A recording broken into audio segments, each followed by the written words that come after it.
Halo, selamat sore Pak Arif. Assalamualaikum. Waalaikumsalam, selamat sore Pak Imam. Gimana kabarnya nih sore ini Pak Arif? Alhamdulillah Pak Imam. Hari ini Ah, rencananya saya mau manggil eh, iya coaching Pak Arif. Putria untuk melaksanakan coaching Pak Imam. Oke Pak Arif. Baik Pak Arif, sebelum Pak Arif melaksanakan coaching bersama Budria, ini saya sebagai pengamat ada beberapa hal yang kepengen saya tanyakan kepada Pak Arif ini. Begini Pak Arif, apakah Pak Arif sudah menyiapkan rubrik penilaian untuk kegiatan coaching hari ini Pak Arif? Baik, saya sudah menyiapkan rubrik penilaian ini.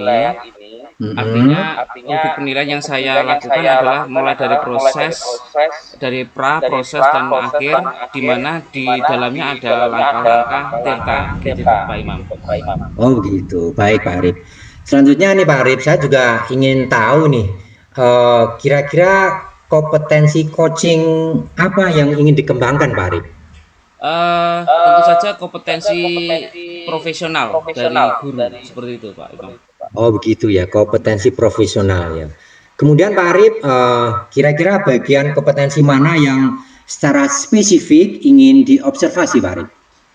Saya akan memberi coaching tentang pelaksanaan KBM, pembelajaran yang nanti akan dilakukan oleh Putria untuk proses Iya. pelaksanaan coaching ini. Oh gitu. Nah, lantas indikator ketercapaian tujuannya dalam pengembangan yang diinginkan apa Pak Arif? Tentu saja permasalahan yang dihadapi Bu Tria menjadi terselesaikan karena tentu saja dengan langkah-langkah tirta nanti diharapkan proses KBM yang menjadi keluhan dari Bu Tria bisa dapat terselesaikan dengan langkah-langkah tirta nanti. Oh begitu Pak Arif. Ya semoga nanti pelaksanaan coaching bisa berjalan dengan lancar mulai awal dan sampai akhir Pak Arif. Monggo dilanjutkan untuk proses coachingnya Pak Arif, saya akan mengamatinya. Baik, terima kasih. Saya akan manggil Putria. Putria, silakan masuk Putria. Baik, Selamat terima sore kasih. Putria. Assalamualaikum warahmatullahi wabarakatuh. Selamat sore Pak Arif, Pak Imam.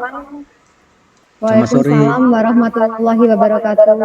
Oke, Putria, kemarin saya jenengan miskol beberapa kali ya. Kemudian saya ketiduran Putria, maaf. Kemudian saya baca WA, katanya Putria punya sedikit permasalahan ya yang akan disampaikan ke saya dan minta untuk di coaching. Kira-kira apa yang bisa saya lakukan untuk membantu jenengan? Iya, jadi saya baru menjadi wali kelas itu baru berapa ya? Mulai Juli, Agustus, September ini. Ya, saya menjumpai anak kelas saya yang kelas 12 IPA 3. Kebetulan saya menjadi wali kelas 12 IPA 3, di mana untuk perhitungan perkalian dan pembagian itu masih belum bisa. Jadi saya tuh shock, ini kelas 3 SMA, apalagi basicnya adalah IPA. Tapi matematika dasar, perkalian, pembagian tidak bisa begitu. Jadi itu permasalahannya Pak. Baik, terima kasih.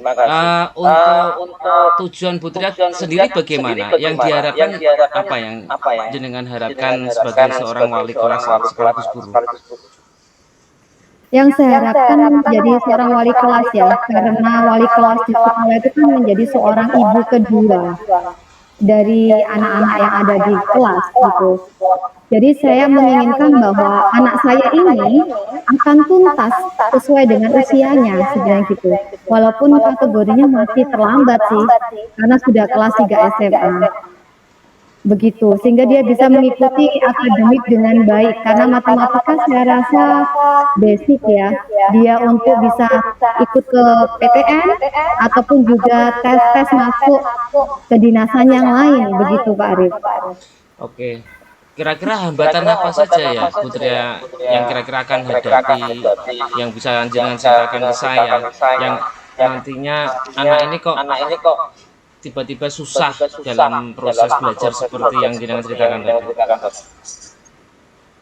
Hambatan saya adalah mengetahui karakternya dari kecil berarti. Jadi kalau misalkan saya mikirnya basic calistung aja bermasalah ketika di usia 17 tahun ya, kelas 3 SMA. Berarti ini kan kita harus tahu ini latar belakangnya dia. Ketika dia kecil dulu, latar belakang keluarganya, atau juga latar belakang ketika dia itu SMP, SD, apakah punya kebutuhan, merupakan kategori anak berkebutuhan atau bagaimana gitu. Karena kan saya tidak bisa prediksi secara detail, hanya dari kasat mata saja gitu. Baik, kira-kira faktor-faktor apa saja yang kira-kira bisa jadi kekuatan jenengan bisa melakukan perubahan pada anak-anak tersebut? Kalau kekuatan yang saya merasa ya, itu saya punya basic belajar masalah psikologi gitu ya Pak. Jadi biasanya anak-anak yang bermasalah atau tidak tuntas sesuai dengan usianya itu berarti memiliki gangguan psikologi sebelumnya. Ataukah dia kategorinya adalah disleksia, ataukah dia kategori IQ yang mohon maaf, IQ yang rendah seperti itu. Ya, jadi saya memiliki kekuatan di situ di mana ketika saya mendampingi dia, saya yakin setidaknya akan membantu dia untuk lepas dari masalahnya. Baik Putri ya, kira-kira dengan kekuatan tersebut, apakah Putria bisa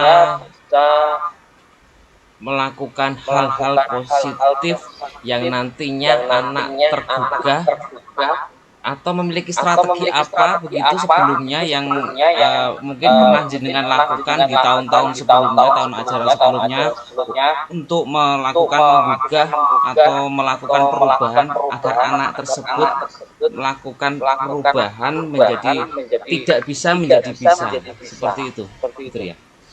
Apa ya Pak ya?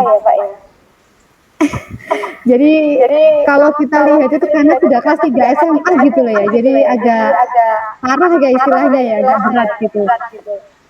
Maka mungkin ya, kalau saya berpikir strateginya yang pertama harus ada tes diagnostik nih. Setidaknya kita tahu IQ-nya berapa ya. Gitu, ada masalah nggak dengan IQ-nya, maka harus ada kolaborasi dengan tes IQ, lembaga tes IQ gitu. Terus yang kedua dari pihak BK harus berkonseling dengan orang tuanya untuk mendeteksi permasalahan di rumah ataukah dulunya dia seperti apa, dan kita menyampaikan temuan-temuan ini bahwa orang tua juga harus tahu dan mau berkolaborasi untuk bisa menyelesaikan masalah ini. Gitu. Yang ketiga adalah pendampingan ekstra. Menurut saya begitu, Pak Arif. Oke.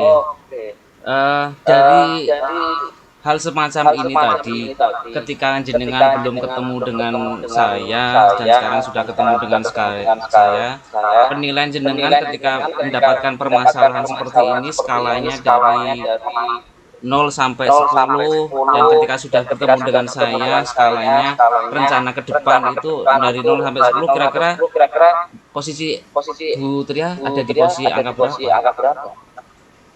Kalau sebelum ketemu Pak Arif, itu kan saya masih kebingungan ya. Makanya saya butuh, wah ini pasti Pak Arif bisa memberikan masukan atau gimana gitu. Jadi saya melihat bahwa saya masih di skala 5 gitu. Masih takut melakukan ini, benar nggak? Gitu. Tapi setelah kita adakan kolaborasi ini, saya harus yakin bahwa skala 9 atau juga malah 10 bisa tercapai. Begitu. Baik, kira-kira setelah ini rencana aksi jenengan bagaimana agar bisa menuntaskan anak yang memang ada kekurangan tersebut? Rencana saya berarti yang pertama saya melakukan pendekatan individu kepada anak ini. Terus saya juga berkolaborasi dengan guru BK dan matematika serta bahasa Indonesia karena basicnya adalah calistung ya. Untuk mendiagnosis awal sehingga kita memperoleh data. Setelah itu data ini lalu kita konseling orang tuanya, kita sampaikan di konseling itu temuan-temuan kita, baru kita nanti mencari strategi untuk yang bisa didiskusikan kemampuan orang tua dan juga mungkin ada nanti temuan yang mungkin kita temukan dari orang tua yang saat ini masih belum saya tahu ya nanti. Ya. Nanti tentunya ada kolaborasi itu Pak. Dan juga BK dan guru calistung itu ya, jadi matematika, bahasa Indonesia. Mungkin kalau arahnya nanti ini ke psikolog atau ke lembaga profesional lain, mungkin kita juga bisa berkolaborasi itu. Jadi ini karena sudah tingkat SMA, maka perlu banyak kolaborasi gitu. Oh, rencana luar biasa, bagus sekali Putri ya. Kira-kira ini targetnya bisa dilaksanakan kapan Putri ya? Kalau saya melihat tadi kan luar biasa bahwa ada harus berkolaborasi dengan berbagai macam guru, kemudian termasuk mungkin institusi di luar, psikolog dan lain sebagainya. Ya harus secepatnya, berarti minggu depan harus segera saya realisasikan dari tahap awal untuk tes diagnosis awal itu. Gitu. Jadi memang tujuan saya untuk proses coaching sama Pak Arif ini bisa menemukan pencerahan dan segera saya laksanakan gitu. Baik Putri ya, mungkin saya sangat excited ya. Saya pengen kita ketemu lagi nanti pada coaching selanjutnya, mungkin minggu depan ya, karena dengan akan segera melakukan rencana aksi dari proses pelaksanaan setelah pelaksanaan coaching ini, sehingga nanti anaknya akan menjadi segera diproses untuk menjadi lebih baik dari yang tadinya tidak paham menjadi paham. Sehingga ketika nantinya target dari pembelajaran yang dengan ingin capai itu bisa di akhir pembelajaran itu bisa tercapai pula. Seperti itu Putri ya. Kira-kira setelah saya melihat wajah Putri kok sudah ada rasa sreg dan lega seperti itu ya Putri ya. Iya, betul. Jadi tadi sebelum coaching itu masih bingung apa yang harus saya lakukan gitu ya, nggak pede dengan kalau ini benar atau enggak gitu. Tapi setelah adanya coaching dengan Pak Arif, maka semakin semangat dan yakin bahwa ini nanti juga akan berhasil begitu. Baik Putriwa, terima kasih sudah karena waktu kita juga terbatas. Insya Allah kita ketemu lagi minggu depan Putria. Saya pengen mendengar cerita Putria lagi bagaimana proses pembimbingan terhadap ini anak ini menjadi berhasil. Iya, terima kasih Pak Arif atas waktunya meluangkan mendengarkan sharing saya. Baik, terima kasih Bu. Assalamualaikum. Waalaikumsalam warahmatullahi wabarakatuh. Wah, luar biasa nih kegiatan coaching yang sangat menginspirasi nih. Saya kira tidak hanya saya. Kalau ada banyak yang lihat, otomatis ini benar-benar sangat menginspirasi deh. Baik Pak Arif, kali ini saya sebagai pengamat akan menyampaikan beberapa hal yang menjadi catatan saya. Pada dasarnya, secara umum, proses coaching yang Pak Arif telah laksanakan bersama Bu Tria ini sudah berjalan dengan lancar. Bahkan kalau saya perhatikan alur ceritanya sudah masuk semua ini, mulai dari tujuan sampai kemudian tanggung jawab bagian terakhir ini benar-benar luar biasa ini. Kemudian Pak Arif juga telah bertanya menggunakan pertanyaan-pertanyaan yang sangat strategis dan mampu menumbuhkan rasa percaya diri pada coach. Terbukti sebelum pelaksanaan coaching tadi Bu Tria merasa bahwa dirinya hanya di posisi angka 5, tapi setelah ketemu Pak Arif dan melaksanakan coaching bersama, Bu Tria telah timbul rasa percaya dirinya hingga Putria mengatakan itu nilainya 9 bahkan 10. Wah, ini luar biasa sekali Pak Arif. Terima kasih. Luar biasa. Terus dipertahankan Pak Arif, saya kira. Baik, terima kasih Pak Imam. Terima kasih atas segala masukannya. Ini akan menjadi proses saya untuk meningkatkan kompetensi saya dalam melaksanakan coaching kepada coach yang selanjutnya. Terima kasih Benar Pak sekali Imam. Pak. Benar. Saya. Assalamualaikum warahmatullahi wabarakatuh. Waalaikumsalam warahmatullahi wabarakatuh. Terima kasih Pak Arif.